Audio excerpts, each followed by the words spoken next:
Assalamualaikum warahmatullahi wabarakatuh. Alhamdulillahirabbil alamin wassalatu wassalamu ala asrafil anbiya'i wal mursalin wa ala alihi wa sahbihi ajmain. Raditu billahi rabba wa bil islami dina wa bi Muhammadin nabiyya wa rasula amma ba'd. Puji dan syukur kembali kita panjatkan kepada Allah Subhanahu wa taala yang telah memberikan karunia nikmat iman kesehatan kepada kita hingga kita dapat bertemu pada forum podcast Infomu yang disiarkan dari Gedung Dakwah Muhammadiyah Sumatera Utara, Jalan Sisinga, Mangaraja 136. Sahabat Dakwah Muhammadiyah Sumatera Utara yang dirahmati Allah, hari ini kita bertemu dengan seorang dokter muda, dokter yang punya banyak peran dalam memberikan pelayanan kepada masyarakat melalui Rumah Sakit Umum Muhammadiyah Sumatera Utara yang berlokasi di Jalan Mandala Bypass Medan. Sahabat Dakwah Muhammadiyah Sumatera Utara, tema kita hari ini adalah seperti apa pentingnya seorang ibu menyusui di masa pasca persalinan. Kita akan bersua dan bercerita banyak lebar tentang bagaimana peran seorang ibu terhadap bayi yang baru dilahirkan itu dengan Dr. Nina Miranda Lubis, spesialis anak. Assalamualaikum warahmatullahi wabarakatuh. Dr. Nina, apa kabar, sehat? Alhamdulillah sehat, Pak. Ini Dr. Nina ini menjadi salah satu dokter yang favorit di Rumah Sakit Muhammadiyah Sumatera Utara di Jalan Mandala Medan, karena saya setiap berkunjung ke sana sering terdengar nama Dr. Nina ada, Dr. Nina ada gitu. Orang bilang ada, berarti Dr. Nina itu begitu populer. Mungkin ini salah satu dokter selebritisnya Muhammadiyah Sumatera Utara. Dok, kampungnya di Sidempuan? Iya, kebetulan saya orang Sidempuan. Merantau ke Medan? Iya, sejak kuliah dokter umum saya sudah di Medan. Di Fakultas Kedokteran USU. Kemudian spesialis anaknya? Juga di USU. Kemudian sekarang mendarat atau berlabuh di Rumah Sakit Muhammadiyah Sumatera Utara. Jam berapa aja praktiknya?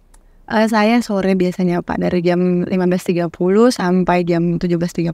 Betul, setiap hari kecuali Sabtu Minggu? Iya, benar. Sabtu Minggu untuk keluarga ya, keluarga.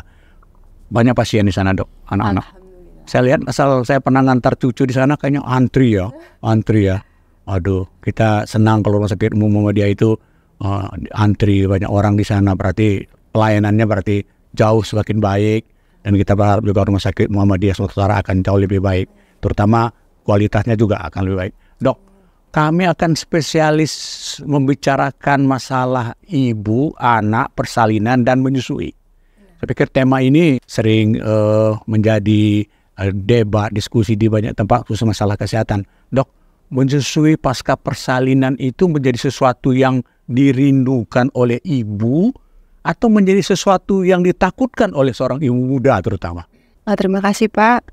Jadi kalau Bapak pertanyaannya seperti demikian, sebenarnya kalau menurut saya itu adalah kewajiban dan hak seorang ibu. Jadi bukan suatu hal yang harus ditakuti, tapi memang sebaiknya dipersiapkan. Ya. Banyak saya perhatikan pasangan muda kurang mempersiapkan sebelumnya. Ya. Jadi ketika kelahiran si bayi baru mau belajar dan akhirnya banyak yang kewalahan. Iya, jadi gagap dia masih menghadapi persalinan itu, dan ketika menyusui juga masih ya. Mempersiapkan persalinan, menyusui, persiapan apa yang harus dilakukan seorang ibu muda? Kalau saya ya, Pak, suka menganalogikan sebenarnya kan untuk diberikan tanggung jawab, diberikan seorang anak, maka ibunya juga harus mempersiapkan. Kalau mahasiswa mau tesis kan dia harus belajar juga, belajar referensi yang benar. Jadi sebenarnya calon ayah dan ibu juga seyogianya wajib mempersiapkan jauh sebelum hari kelahiran. Baik ilmu maupun pengetahuan lah, pengalaman dari, kan sekarang sudah cukup gampang ya, Pak, cari informasi yang referensinya yang valid, nggak dari sekedar sosial media yang kadang bisa menyesatkan ya. Betul. Dulu saya pernah belajar ketika masih menjadi seorang ayah muda, belajar dari majalah Ayah Bunda dulu. Jadi banyak tentang referensi. Sekarang dari media mana yang ibu-ibu harus bisa belajar selain dari orang tuanya barangkali? Oke, jadi rasanya sudah banyak jurnal juga sudah mengkarinya. Juga bisa media-media yang lebih valid, contohnya Ikatan Dokter Anak Indonesia, atau referensi-referensi universitas yang memang valid, tidak hanya sekedar yang banyak sekarang yang sosial media yang sifatnya tidak tersaring ini kan Pak. Itu yang disayangkan sih sebenarnya. Pengajian-pengajian, komunitas-komunitas yang membuat pertemuan-pertemuan kayaknya seperti jarang ya membahas masalah ini ya. Iya, tapi ada satu saya juga pernah diundang kebetulan. Oh iya. Tapi memang tidak begitu rutin. Iya. Tadi persoalannya ibu muda takut menyusui ketika melahirkan itu sebetulnya bukan dia takut, artinya ketika bayi itu menyusui dia takut, tapi dia takut terganggu kesehatannya, performanya terganggu karena maaf mungkin payudaranya menjadi tidak baik, tidak apa begitu, sehingga dia lebih cenderung memberikan susu formula kepada bayinya. Ini seperti apa ini? Yang perlu diketahui bahwa sebenarnya anatomi payudara tidak dipengaruhi oleh apakah seseorang menyusui atau tidak sebenarnya.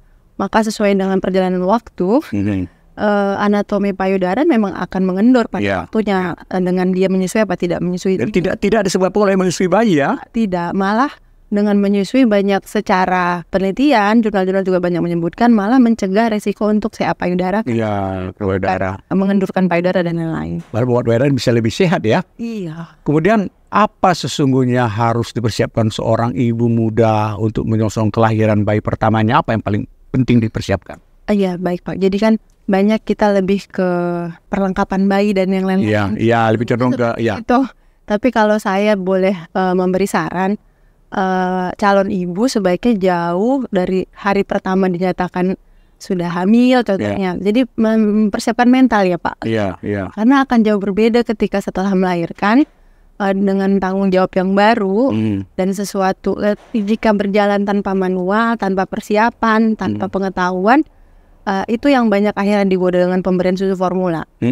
Jadi selain kesehatan selama kehamilan, sebaiknya ibu juga mempelajari bagaimana nantinya bisa berhasil menyusui, karena itu suatu hal yang harus dipersiapkan dalam jangka waktu yang cukup panjang, tidak hanya tiba-tiba gitu. Satu atau dua.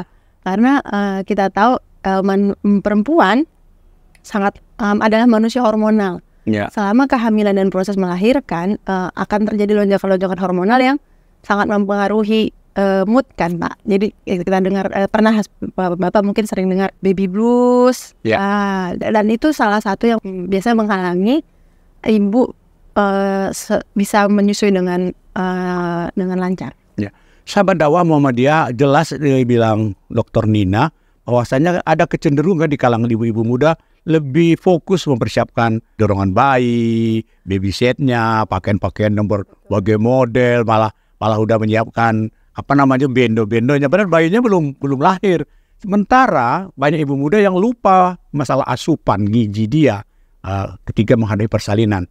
Mungkin akibatnya ibu yang melahirkan itu tidak cukup sempurna gizinya ketika ia melahirkan, apalagi akhirnya harus menyusui, sehingga akhirnya susu yang harus dinikmati oleh bayi itu menjadi bermasalah. Dokter, pasca kelahiran seorang ibu itu kapan memulai memberikan asupan ASI eksklusif? Sahabat dakwah Muhammadiyah, saya akan meluruskan, masih banyak nih Pak yang belum tahu apa sih ASI eksklusif itu. ASI eksklusif itu adalah pemberian hanya ASI saja, tanpa air putih sekalipun, dari nol dari persalinan sampai 6 bulan. Kecuali dalam tanda kutip kalau obat-obatan boleh, selain itu tidak boleh. Kemudian di bayi ini ada makanan, menurut WHO ada 4 makanan standar. Yang pertama itu dimulai dari IMD, inisiasi menyusui dini. Alhamdulillah kami di Rumah Sakit Muhammadiyah untuk persalinan normal kita sudah menjalankan ini. Jadi IMD itu perlekatan bayi yang di atas tubuh ibunya itulah awal dari keberhasilan menyusui sebenarnya. Jadi secepat mungkin. Kedua rooming in. Apa tuh rooming in? Rooming itu dirawat bergabung. Jadi mempergampang ibu untuk cepat menyusui. Jadi secepatnya diberikan ASI. Jadi setelah IMD, kemudian rooming in, dan jadi ibu bisa leluasa menyusui baiknya. Secepatnya, sesering mungkin. Jadi tidak ada batas waktu. Dan yang sering salah di masyarakat itu Pak, manajemen awal menyusuinya, karena seperti kita tahu tidak semua tenaga kesehatan mengerti dan paham bagaimana mendukung seorang ibu untuk menyusui. Jadi banyak diberi ketakutan. Karena kan ketakutan orang tua itu biasanya cukup nggak ASI-nya. Jadi lebih seperti itu. Padahal bayi sehat 36-72 jam tanpa diberi makanan tambahan sekalipun, kita sebutnya cairan prelaktal. Iya, prelaktal masih ada. Prelaktal itu yang susu formula kan yang harusnya tidak masuk ke dalam proses menyusui itu, tapi banyak yang tidak paham dan manajemennya salah, sehingga saya suka terganggu tuh Pak dengan iya susu bantu dulu, selalu begitu. Padahal pemberian susu formula yang katanya susu bantu itulah yang mengaburkan kemampuan ibu dan bayinya untuk menyusu. Kalau di Rumah Sakit Muhammadiyah seperti apa konsep pemberian ASI eksklusif itu? Memang kita dorong. Iya. Dan kita dorong mereka tidak menggunakan formula ya, supermula ya. Itu sampai berapa lama kalau bisa dia tidak menggunakan supermula itu? Alhamdulillah baik kami dokter anak, dokter objin juga perawat dan bidan yang sudah satu visi ya, sudah satu visi itu ya. Alhamdulillah kami udah satu dan tidak disupport dengan susu formula. Jadi banyak rumah sakit yang mungkin di backup, tapi kami alhamdulillah tidak. Iya. Saya mendengar juga cerita bahwasannya di Rumah Sakit Muhammadiyah tidak dianjurkan atau direkomendasi menggunakan formula untuk bayi, tapi mendorong agar ibu muda itu memberikan ASI-nya tanpa bantuan formula itu. Benar. Kayaknya tidak semua orang paham ya dok ya, tidak direkomendasinya formula kepada bayi. Itu kenapa dok? Ya, yang seperti saya bahas tadi. Jadi analoginya kalau kayak seperti orang belajar bawa mobil, kan nggak mungkin lari 100 kilo ya Pak. Jadi sama halnya dengan menyusui. Menyusui itu hal yang paling natural dari manusia. Kan secara alamiah memang fitrahnya ibu menyusui. Dan bayi juga secara fitrahnya dia punya refleks saking yang memang harusnya dia menghisap dari payudara ibunya, dan itu suatu nutrisi yang sangat lengkap. Cuma dalam prakteknya banyak ketakutan-ketakutan, sehingga manajemennya salah. Itu yang tadi saya bilang, dimasuki. Kompleks itu ya, jadi ibu ragu, takut, manajemen rumah sakit juga tidak mendorong ya. Akhirnya jadilah ASI eksklusif tidak dikasih, malah susu formula yang dengan susu formula. Dan payudara tubuh manusia wanita punya mekanisme kalau ASI-nya tidak dikeluarkan, maka produksi akan stop. Itulah yang banyak ibu mengklaim dirinya dia nggak punya ASI. Padahal kalau saya garis bawahi, manajemen awal yang salah. Sehingga ya mekanisme feedback negatif namanya. Kalau tidak pernah disusui ibunya dan selalu di backup dengan susu formula, produksi ASI ibunya akan habis pada waktunya. Artinya kalau begitu rumah sakit juga sudah memberikan edukasi ya kepada ibu ketika melakukan pengecekan persalinan. Iya. Itu udah mulai diedukasi ya begitu. Bagaimana mereka itu semangat untuk memberikan ASI eksklusifnya gitu ya. Iya. Dok, seperti apa sih sebetulnya kualitas ASI yang baik itu, ASI eksklusif yang baik itu seperti apa sih? Sahabat dakwah Muhammadiyah, jadi ASI kan memang buatan yang rahmatan lillah lah. Jadi ASI itu sangat customize atas kondisi ibu dan bayinya. Jadi kalau bayi prematur, maka ASI-nya kan yang keluar itu akan ASI prematur. Saya sendiri pernah jumpa ibu kembar 3. Ya ASI-nya buat kembar 3. Kembar 3 ya, berarti volumenya juga dibikin Allah lebih banyak ya? Iya, cuma yang dibutuhkan nanti support system yang banyak. Support system ya. Jadi selama ibunya makanan bergizi, cukup istirahat, rasanya ASI-nya memang yang terbaik. Tidak adalah istilah ASI yang tidak baik. Yang benar jika diberikan dengan baik dan benar, ibunya menjaga status gizinya normal, harusnya ASI-nya pasti bagus. Iya. Sahabat dakwah Muhammadiyah dimanapun Anda berada, menarik pembicaraan kita dengan Dr. Nina tentang bagaimana spirit ibu, semangat ibu, mental ibu mempersiapkan dirinya agar ketika melakukan persalinan dia siap untuk memberikan ASI eksklusifnya kepada bayinya, bukan hanya untuk 1 hari 2 hari, tapi mungkin berbulan-bulan, karena ASI ibu itu sudah cukup memberi garansi untuk kesehatan si bayi. Nanti akan kita tanya ke Dr. Nina, kenapa susu formula itu tidak terlalu baik diberikan kepada bayi. Untuk itu barangkali sahabat Muhammadiyah kita rehat sejenak.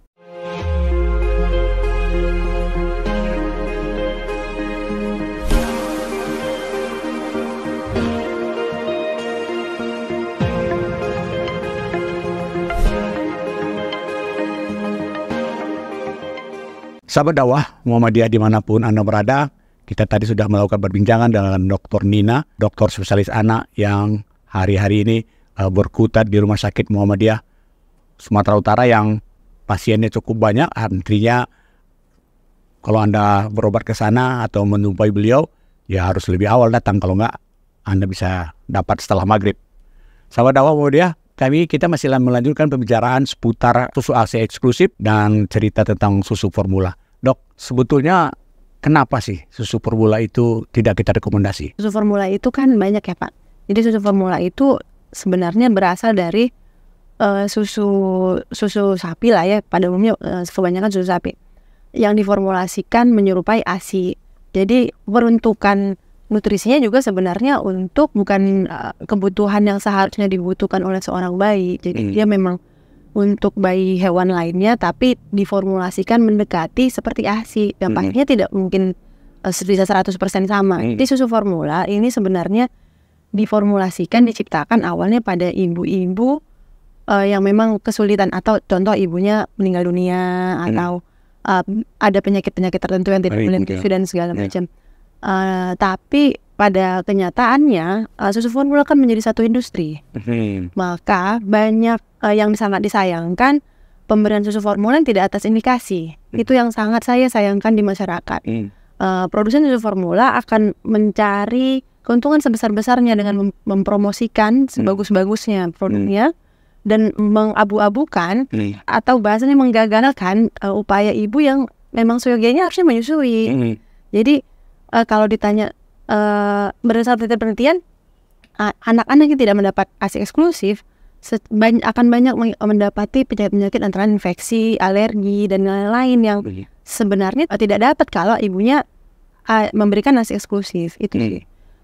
Banyaklah pasien saya, ada yang BAB sampai berdarah, ada yang resiko pneumonia, infeksi paru, dan lain-lain lagi yang masih banyak lagi. Ada yang menyebut susu formula itu syarat dengan gula sebetulnya, Dok.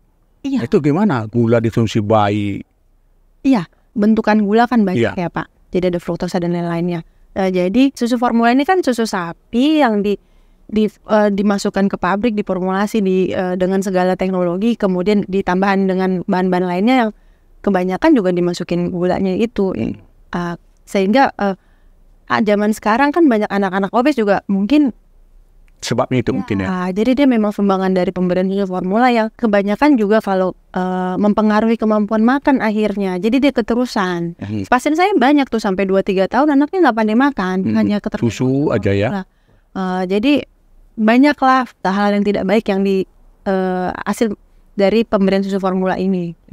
Dok, di negara-negara di luar tanah air kita, Indonesia itu negara-negara masanya yang cenderung tidak menggunakan susu formula kepada bayi? Sebenarnya banyak sih referensi hasil penelitian ya, tapi di luar negeri sendiri pun sebenarnya baliknya pasti ke ASI, karena di ASI itu Pak banyak zat hidup yang jadi mulai dari hormon, dari hemoglobin dan yang lain-lain yang tak akan mungkin dapat. Itu bukan di susu formula. Susu formula kan zat yang mati semua isinya, sedangkan kalau ASI menyusui akan mengalir dari makhluk hidup itu langsung ke makhluk hidup. Jadi banyak hormon, enzim, semal apapun susu formulanya tidak akan mungkin mengandung itu gitu Pak. Jadi sangat disayangkan.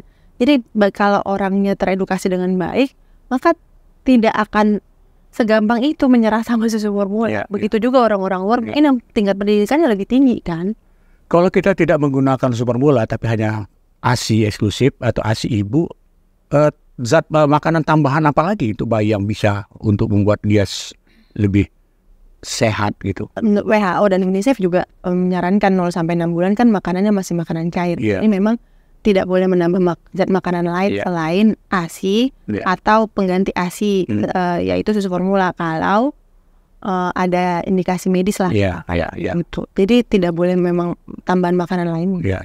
Tapi kan ibu kan masih menyusui hingga 2 tahun gitu kan. Tambah makanan apa setelah 6 bulan? Setelah 6 bulan, memang anak tuh wajib mendapat makanan pendamping ASI. Jadi 0-6 bulan itu ASI eksklusif harusnya, kecuali dengan ini tertentu mendapatkan susu formula pengganti ASI. Mulai 6 bulan harus mendapat makanan pendamping ASI. Itu apa tuh, Dok? Ya bubur buatan bubur nanti itu buatan sendiri atau juga seperti susu formula juga yang model kotak-kotak, model saset gitu? Oke. Jadi MPASI ada dua jenis juga. MPASI rumahan itu yang buatan ibunya, homemade, dan MPASI pabrikan. Tentunya jauh lebih bagus yang rumahan ya. Kenapa mulai 6 bulan diberikan? Karena menurut berdasarkan penelitian juga 6 bulan banyak zat-zat mikronutrien yang sudah tidak mencukupi.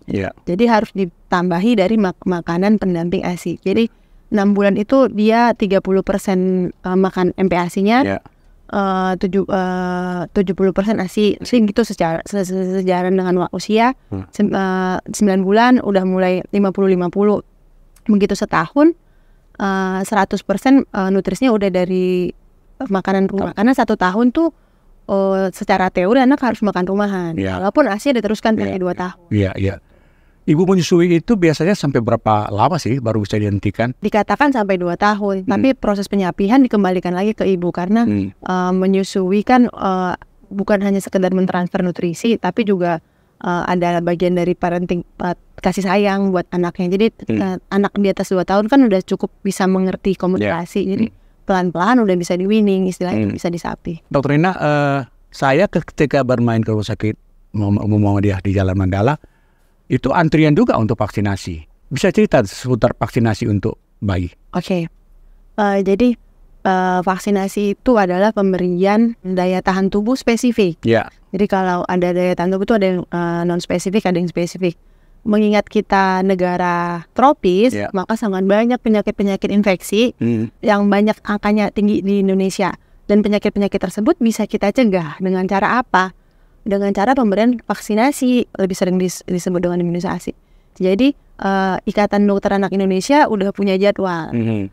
Anak umur usia berapa dapat imunisasi apa? Gitu. Jadi sebaiknya selain daya tahan tubuh yang diberikan ibunya dari ASI, non spesifik namanya Pak. Jadi diperkuat lagi dengan pemberian imunisasi. Itu bisa dijelaskan imunisasi apa aja itu, Dok? Mulai imunisasi pertama, kedua, ketiga, itu priorisasinya kapan saja gitu. Mungkin tidak semua juga ibu-ibu kita tahu. Satu yang mau saya luruskan, banyak tuh ibu-ibu Pak bilang, iya nanti kalau diimunisasi demam. Iya. Memang selalu demam ya? Tidak.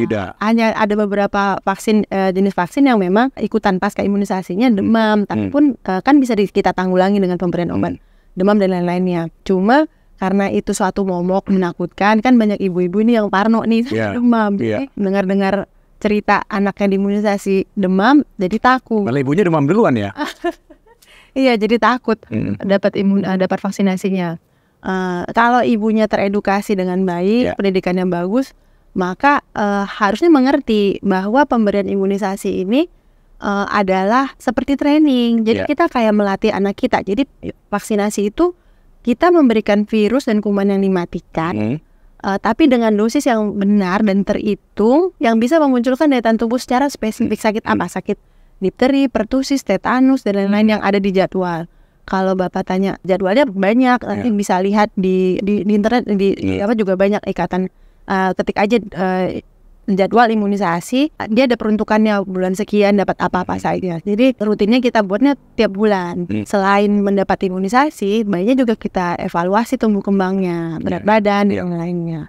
Jadi memang sebaiknya setelah mendapatkan ASI, anaknya daya tahan tubuhnya diperkuat lagi dengan pemberian vaksinasi untuk memperkebal ketahanan tubuh. Sampai usia berapa anak itu mendapat imunisasi? Banyak, jadi imunisasi juga kalau zaman saya kecil dulu mungkin sampai 9 bulan aja ya Pak. Jadi banyak yang belakang ibu-ibu pengetahuannya, iya udah lengkap 9 bulan, padahal tidak. Maka imunisasi ini kan kebanyakan dasarnya sampai umur 1 tahun. Nanti akan di booster, kuatkan lagi. Itu di usia berapa? 18 bulan ada, 5 tahun ada, sampai bahkan di SD kan kita dapat bias kan. Bulan imunisasi anak sekolah juga dapat, dan per 10 tahun juga bisa diulang. Dari sekian banyak jenis imunisasi itu, mana saja imunisasi yang berbayar, mana yang gratis dari pemerintah? Jadi prinsipnya gini Pak, kalau imunisasi pemerintah menanggung imunisasi untuk masyarakat, tapi pemberiannya di fase 1. Jadi kita kenal dengan posyandu. Jadi semua masyarakat diterima pemberian haknya untuk anaknya mendapatkan imunisasi, tapi di posyandu.